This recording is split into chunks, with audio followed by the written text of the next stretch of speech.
La de Hechos capítulo 9, verso 3 en adelante. Mas yendo por el camino, aconteció que al llegar cerca de Damasco, repentinamente le rodeó un resplandor de luz del cielo. Y cayendo en tierra oyó una voz que le decía: Saulo, Saulo, ¿por qué me persigues? Él dijo: ¿Quién eres, Señor? Y le dijo: Yo soy Jesús, a quien tú persigues. Dura cosa te es dar coces contra el aguijón. Él, temblando y temeroso, dijo: Señor, ¿qué quieres que yo haga? Y el Señor le dijo: Levántate, entra en la ciudad y se te dirá lo que debes hacer.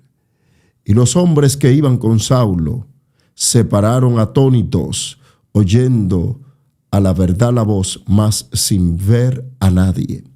Entonces Saulo se levantó de tierra y abriendo los ojos no veía a nadie, así que llevándole por la mano le metieron en Damasco, donde estuvo 3 días sin ver y no comió ni bebió. Había entonces en Damasco un discípulo llamado Ananías, a quien el Señor dijo en visión: Ananías. Y él respondió: heme aquí, Señor. Y el Señor le dijo: levántate y ve a la calle que se llama Derecha y busca en casa de Judas a uno llamado Saulo de Tarso, porque aquí él ora y ha visto en visión a un varón llamado Ananías, que entra y le pone las manos encima para que recobre la vista. Entonces Ananías respondió: Señor, he oído de muchos acerca de este hombre, cuánto males ha hecho a tus santos en Jerusalén. Y aún aquí tiene autoridad de los principales sacerdotes para prender a todos los que invocan tu nombre. El Señor le dijo: ve, porque instrumento escogido me es este, para llevar mi nombre en presencia de los gentiles y de reyes y de los hijos de Israel. Porque yo le mostraré, y escuche bien esto, porque yo le mostraré cuánto le es necesario padecer por mi causa. Alabado sea el Señor.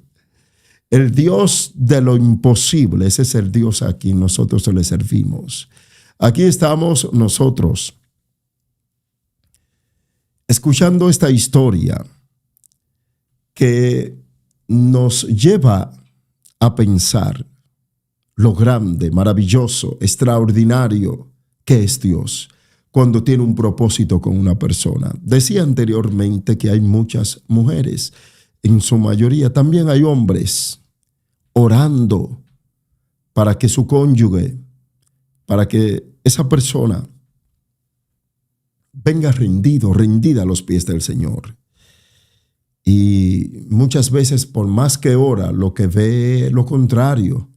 Ve esa persona rebelde ante Dios, ve esa persona alejada de Dios.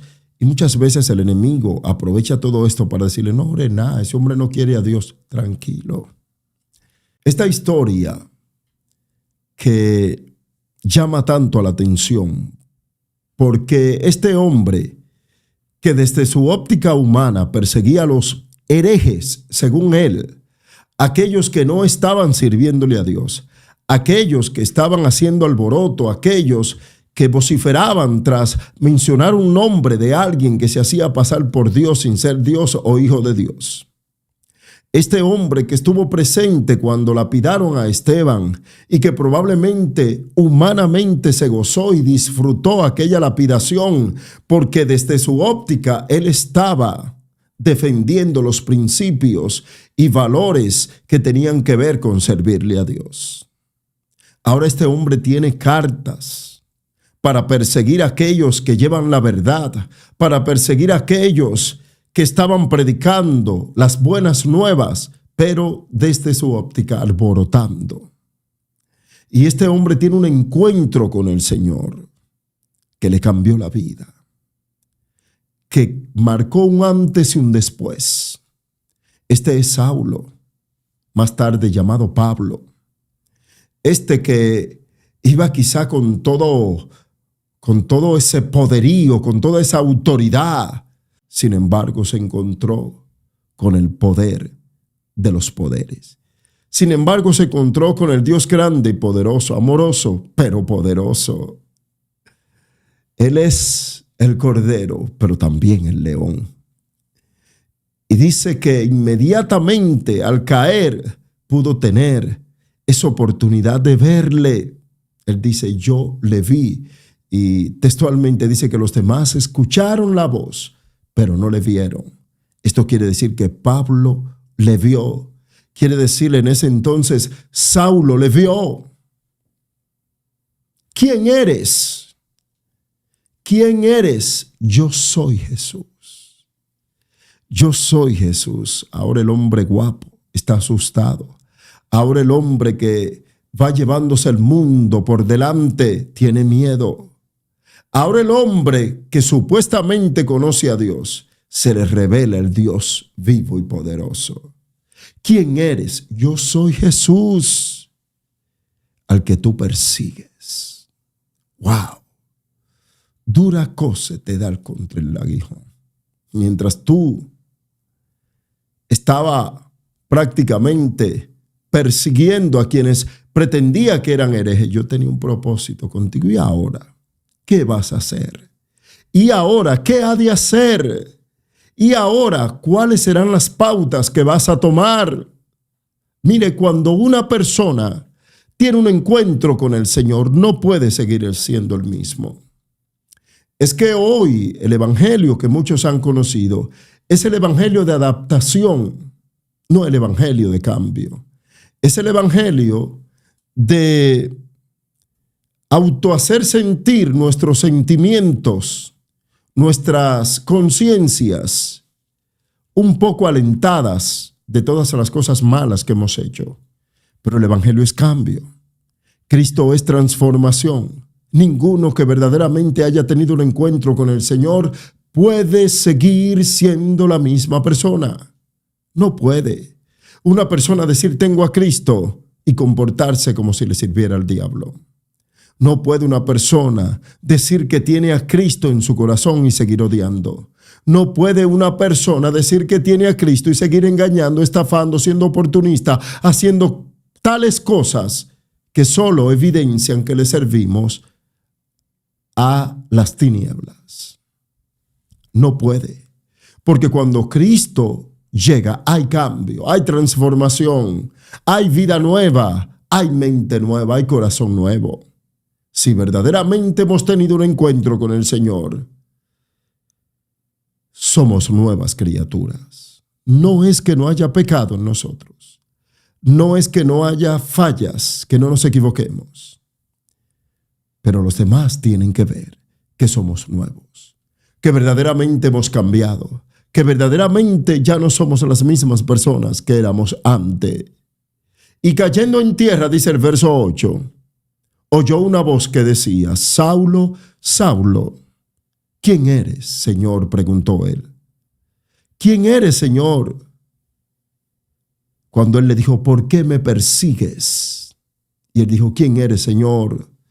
Yo soy Jesús. Mujer, usted que tiene tanto orando por ese esposo para que se arrepienta, paz. Paz. Solo persista y siga orando en el Señor. Que cuando Dios lo encuentre, no él no tiene, no se apure. No era Saulo que andaba detrás de Jesús. Él andaba detrás de quienes él entendían que eran herejes, pero se encontró con él. Porque el Señor siempre llega a tiempo. Y quizás estás orando por ese hijo, por esa hija, por ese esposo. Oh, Dios mío, tranquilo.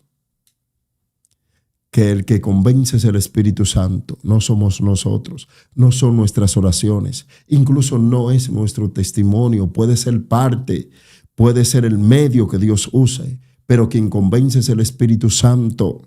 Y por eso es importante entender que por más que humanamente usted haga para que su familia venga al Señor, mire, si Dios no se le revela, si no es conforme a la voluntad de Dios, no pasará. Por eso le digo, no siga culpándose, no siga pensando que usted tiene mala suerte, que Dios se olvidó de usted. No, los planes de Dios son perfectos. Solo diga, al orar, Señor, que tu misericordia le alcance. Señor, que tu gracia le alcance. Señor, que no partan de este mundo sin conocerte.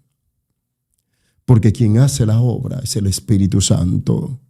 Quien hace lo que debe de efectuarse en la vida de ese hombre es el Señor. ¿Por qué me persigues?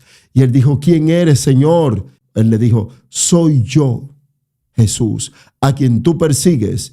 Dura cosa te es dar cosas contra el aguijón. Él temblando y temeroso dijo, Señor, ¿qué quieres que haga? ¿Qué quieres que haga? ¿Le has hecho usted esta pregunta al Señor después de haber venido a su camino? ¿O dice usted, yo voy a hacer lo que yo quiera? ¿O yo voy a hacer esto? ¿O fulanito dijo que así? No. Pregúntele al Señor, humildemente, sencillamente, Señor, ¿qué quieres que haga? Porque lo importante no es hacer lo que los demás dicen, ni lo que yo pienso o creo, sino lo que el Señor dice y quiere que yo haga. ¿Qué quieres que haga? Y el Señor le dijo, levántate, entra a la ciudad y te diré lo que debes de hacer. Había llegado a tal popularidad esa persecución continua que tenía Saulo, que Ananías le pone como excusa al Señor, Señor, ir donde este hombre a orar, este hombre que persigue a tus santos, este hombre que desde Jerusalén y hasta aquí tiene cartas para ir en contra y apresar y dar muerte. ¿Cómo, Señor, tú me vas a mandar? Y muchas veces nosotros cuestionamos a Dios cuando Dios nos pone una asignación y le decimos, Señor, ¿cómo tú crees que yo puedo hacer esto? Y aunque la Biblia está llena de referentes, de personas que siempre pusieron excusas, porque el ser humano siempre vive excusándose. Isaías dijo, ¿cómo? Este hombre de labios inmundos. No, es fácil, yo te lo limpio. Señor, yo no sé hablar. Te pongo a Aarón que va a hablar por ti. Y cada quien dirá, Señor, yo no puedo. Y quizás Pedro entendía, no, porque yo lo que soy un simple pescador, yo te haré pescador de hombres, de almas. ¿Qué excusas está poniendo?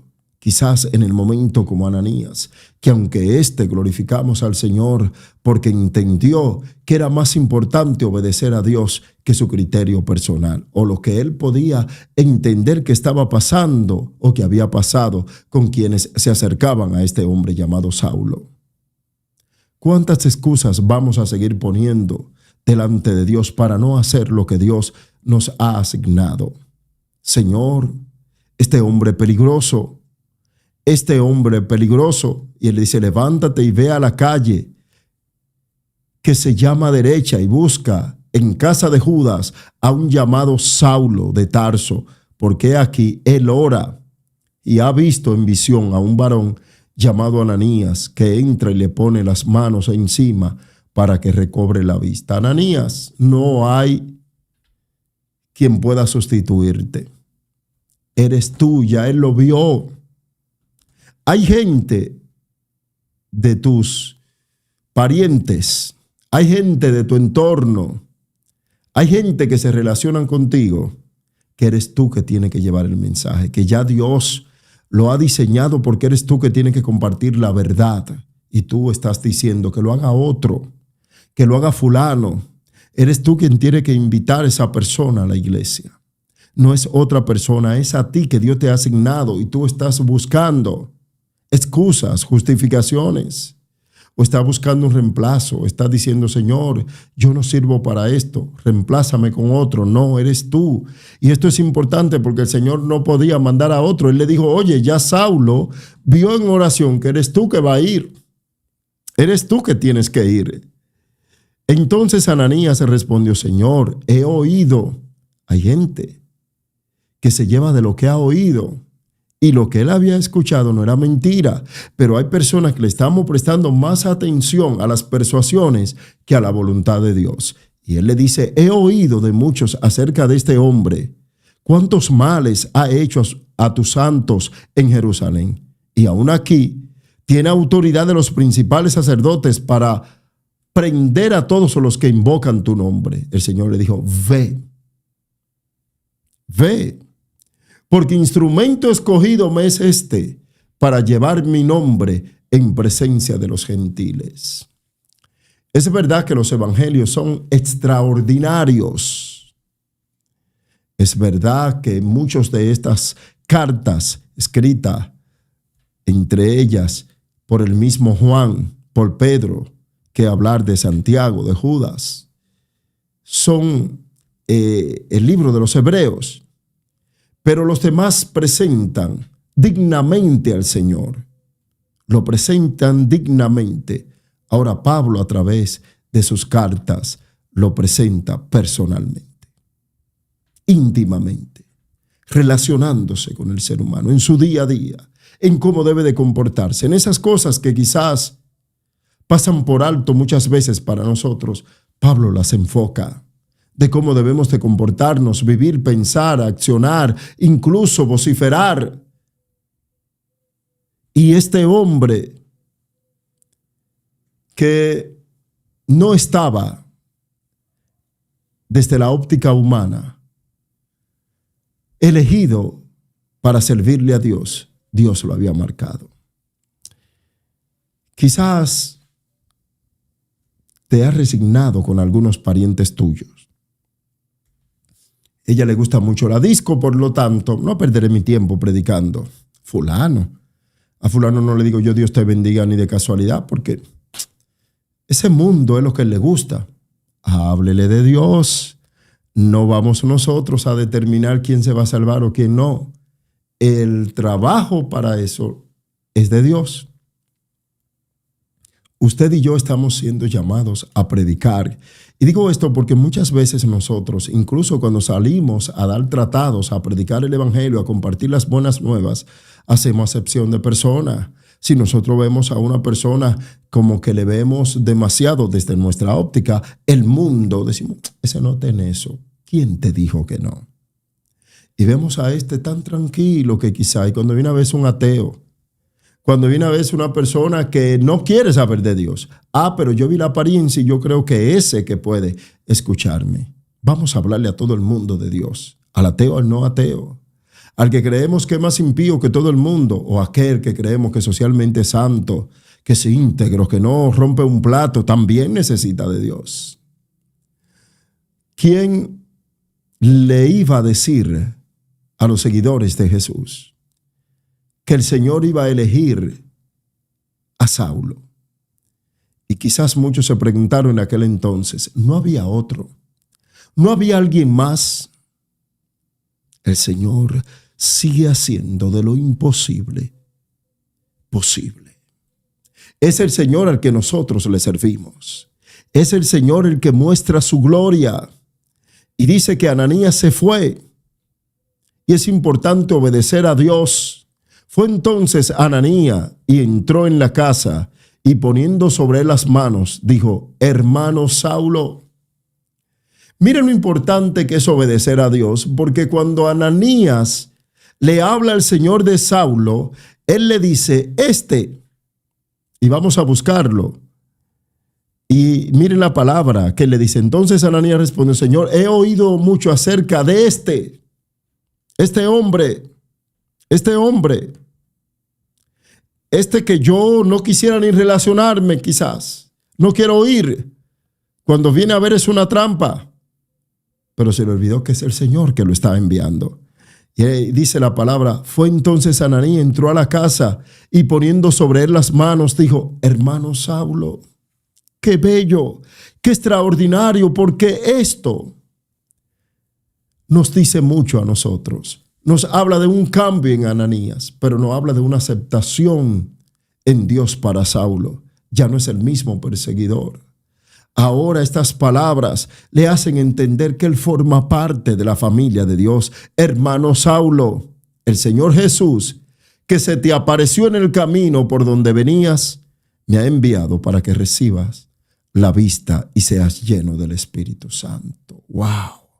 ¡Qué hermoso! Y al momento le cayeron de los ojos como escamas y recibió al instante la vista y levantándose fue bautizado.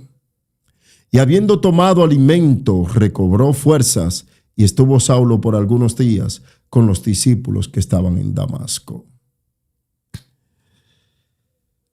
Días atrás de aquel entonces, si le hubiesen dicho a ellos que iban a estar compartiendo, comiendo con Saulo, le hubiesen dicho: mentira, no lo creo, no me lo imagino, es imposible.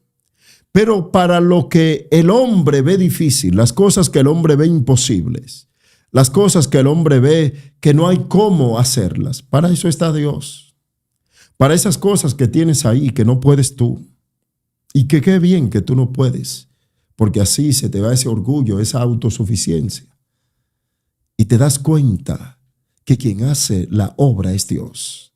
Sin importar lo difícil e imposible que puedas estar mirando, tu prueba, tu lucha, hay esperanza en el Señor. Hay oportunidad en el Señor. No te des por vencido. No te des por vencida.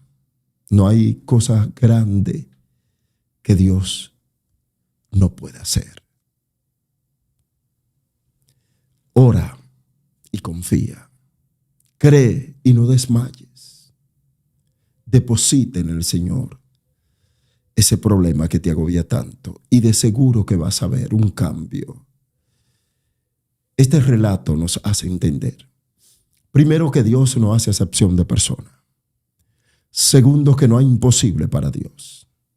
Tercero, que Dios transforma verdaderamente. Que no importa lo que éramos antes.